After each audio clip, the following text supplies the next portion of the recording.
الحمد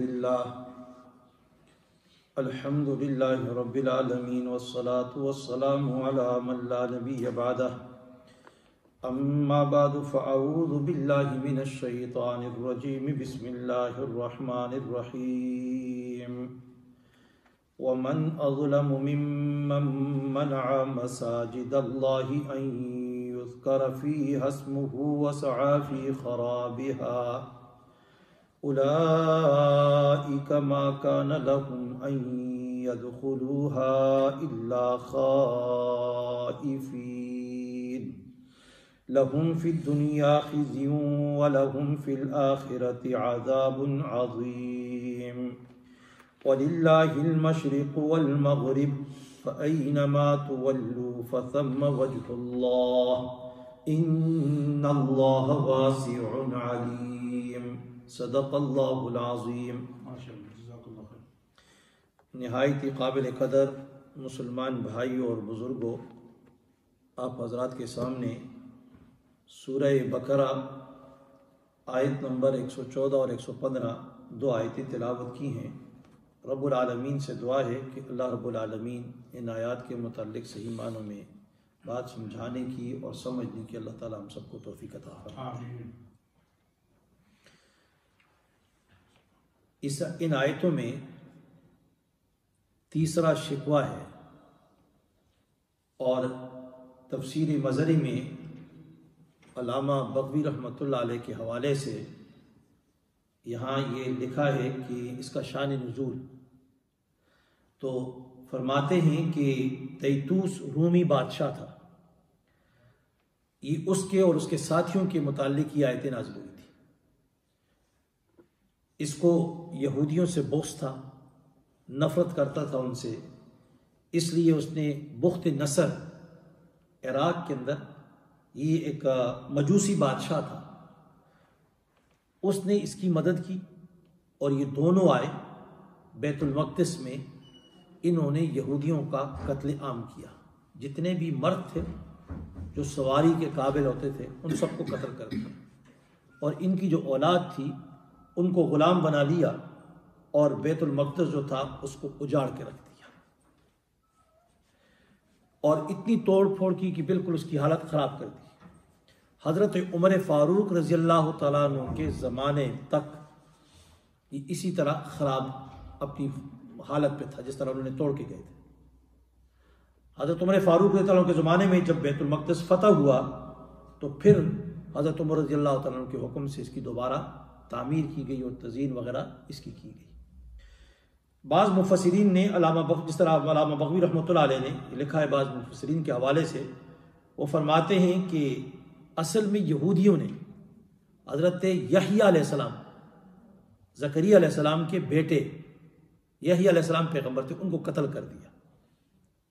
تو یہ جو رومی بادشاہ تھا یہ عیسائی تھا، تو اس کو یہ بات اچھی نہ لگی، اور انہوں نے آ کر ان کے اوپر چڑھائی کر دی، اور مل کر آ کر انہوں نے ان کا قتل عام کیا۔ کہتے ہیں کہ اس نے جب قتل عام کیا تو خنزیر وغیرہ بھی لا کر کاٹ کر ان کی گردنیں، اور اس کو بھی وہاں پر مسجد اقصیٰ کے اندر، بیت المقدس کے اندر اس نے پھینک کے چلا گیا۔ دوسرا تفسیر مظہری میں ابن جریر رحمۃ اللہ علیہ کے حوالے، بڑے مفسر ہیں، ان کے حوالے سے لکھا ہے کہ عبد الرحمن بن یزید سے ایک روایت آتی ہے، وہ فرماتے ہیں کہ حدیبیہ کے دن جب مشرکین مکہ نے جناب نبی کریم صلی اللہ علیہ وسلم عمرہ کی غرض سے جب آئے تو آپ کے صحابہ بھی، تو راستے میں انہوں نے مسجد حرم میں داخل ہونے نہیں دیا۔ مسجد حرم میں انہوں نے کہا کہ نہیں، بالکل آپ نہیں آ سکتے، یہیں سے واپس ہو جاؤ۔ تو اس سلسلے میں یہ آیتیں نازل ہوئی، تو فرمایا ومن اظلم، اس شخص سے بڑا ظالم کون ہوگا جس نے روکا، کس سے؟ مساجد اللہ، اللہ کی مسجدوں سے۔ وہ بہت بڑا ظالم انسان ہے کہ جو اللہ کے گھر سے لوگوں کو روکتا ہے۔ تو فرمایا یعنی خدا کے گھروں سے استفہام انکاری روکنے والوں سے بڑھ کر کوئی ظالم نہیں ہے، کوئی ظالم ان سے بڑھ کر نہیں۔ تو فرمایا مساجد اللہ، اب یہاں لفظی مسجد تو ایک تھی، یا بیت المقدس ہے یا مسجد حرم، ایک ہی ہے، لیکن رب العالمین نے یہاں مساجد جمع کا صیغہ لایا، بہت ساری مسجدیں۔ تو فرمایا کہ جمع کے صیغے کو بیان کرنے کا مقصد یہ ہے کہ اگرچہ یہ شان نزول خاص ایک مسجد کے لیے ہے، لیکن اس کا حکم جو ہے وہ عام ہے. کسی مسجد سے بھی اگر کوئی شخص کسی کو روکے گا تو کیا ہو جائے گا؟ وہ ظالم ہو جائے گا. تو فرمایا مطلب یہ ہوا کہ ہر شخص اس سے مراد ہے. تو آگے فرمایا ان یذکر فیہا اسمہ، ان یذکر فیہا اسمہ. تو فرمایا کہ کسی سے روکتا ہے، منع کرتا ہے. ان یذکر، کہ ذکر کیا جائے، یاد کیا جائے، نام لیا جائے. کس کا؟ اللہ کا. اللہ کے نام لینے سے روکے.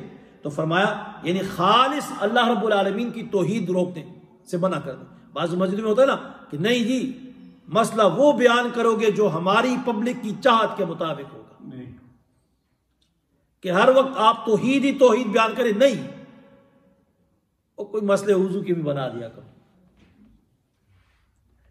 روکتے ہی لوگ نہیں. تو اللہ رب العالمین کہتا ہے ان یذکر فیہا اسمہ، یہ شخص تو بہت ظلم کر رہا ہے کہ اللہ کا نام لینے سے، کیونکہ اصل جو چیز ہے اللہ کی توحید ہے. سارے انبیاء دنیا میں آئے تو اللہ کی توحید کو بیان کرنے کے لیے اور شرک کو منع روکنے کے لیے آئے. تو فرمایا ایک تو یہ مفتی شفیع صاحب رحمۃ اللہ علیہ تفسیر معارف القرآن میں یہاں پر آگے لکھتے ہیں، فرمایا کہ کسی آدمی، اب یہ منع کرنا کسے کہا جاتا ہے؟ تو انہوں نے آگے یہاں پر 2-3 باتیں لکھی. فرماتے ہیں کہ کسی کو مسجد میں جانے سے روکا جائے. ایک تو یہ، تو فرمایا کہ نماز اور تلاوت سے صراحتاً روک دیا کہ نہیں بھائی آپ تلاوت نہیں کر سکتے، یہاں پر جاؤ، نماز نہیں پڑھ سکتے.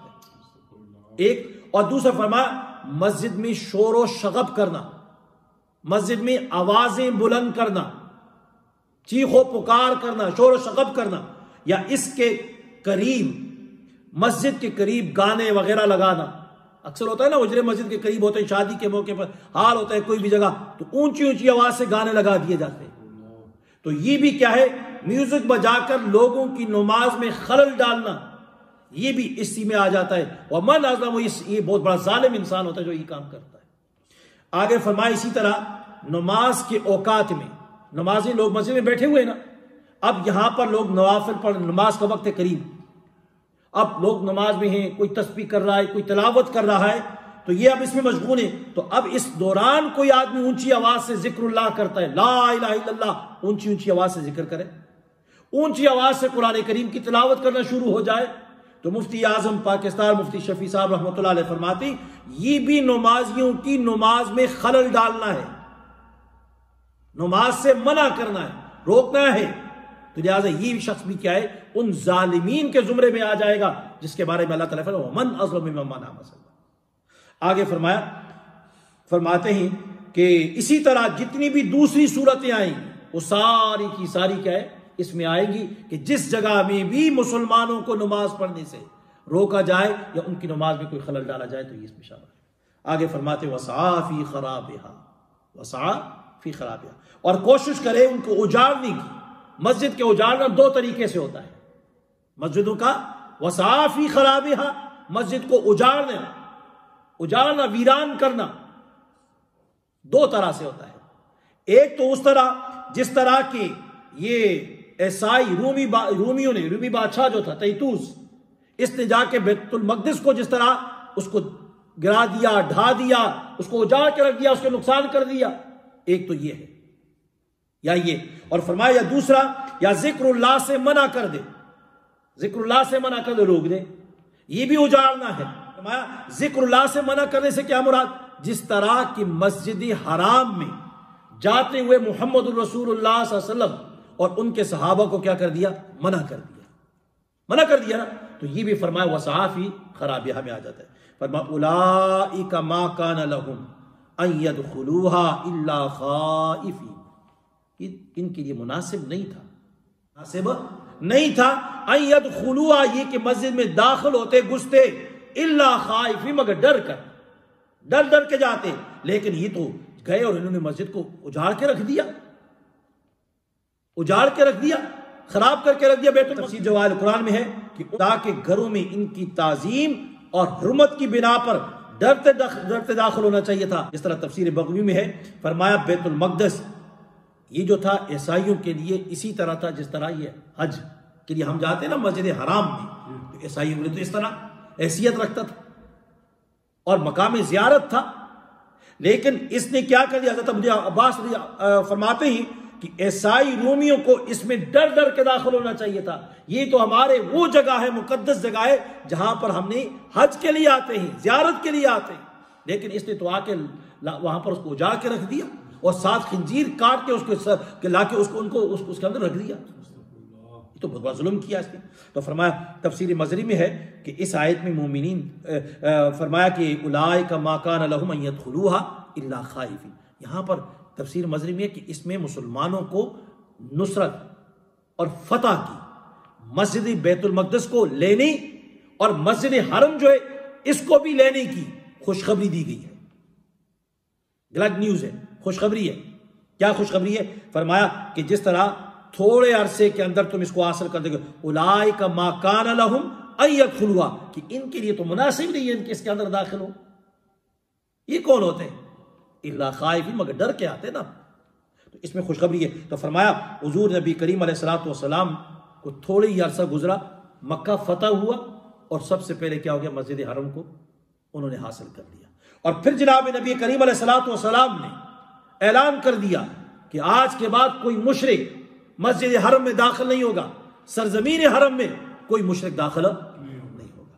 تو اس کے بعد پھر دوسرا حضرت عمر فاروق رضی اللہ عنہ کے زمانے میں، حضرت عمر فاروق رضی اللہ عنہ کے زمانے میں مسجد بیت المقدس جو تھا، اللہ رب العالمین نے اس کو فتح کروا دیا، اس کو فتح کر دیا. پھر کافی عرصے تک مسلمانوں کے قبضے میں تھا، لیکن کچھ عرصے بعد پھر چلتے چلتے عیسائیوں نے دوبارہ قبضہ کر لیا. پھر تقریباً 100 سال عیسائیوں کے قبضے میں یہ رہا. پھر حضرت صلاح الدین ایوبی رحمۃ اللہ علیہ انہوں نے دوبارہ اس کو واگزار کرایا اور آزاد کروایا. تو فرمایا لہم فی الدنیا خزی ولہم فی الآخرۃ عذاب عظیم. یہ جو مسجدوں سے روکنے والے انہوں نے جو ظلم کیا ہے، فرمایا لہم فی الدنیا خزی، ان کے لیے دنیا میں رسوائی ہے. کیا کہ مسجد بیت المقدس بہت بڑی عظمت والی جگہ ہے.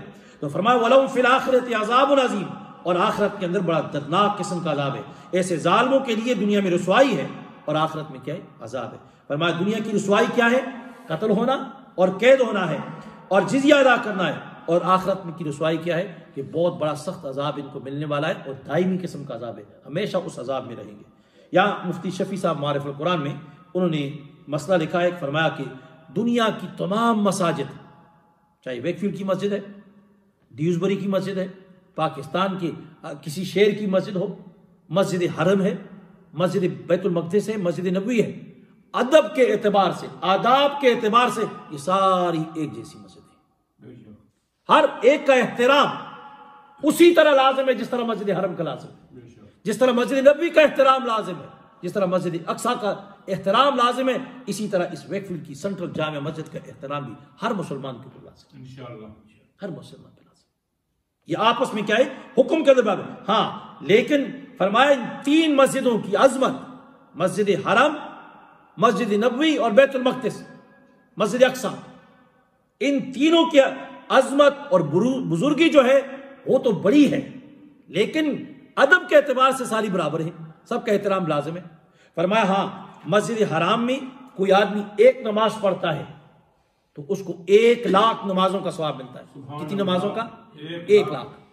اور مسجد نبوی میں جا کر نماز پڑھتا ہے یا مسجد اقصیٰ میں جا کے نماز پڑھتا ہے تو ایک نماز کا ثواب کتنا ملتا ہے؟ 50,000 نمازوں کا ثواب. کتنی نمازوں کا؟ 50,000.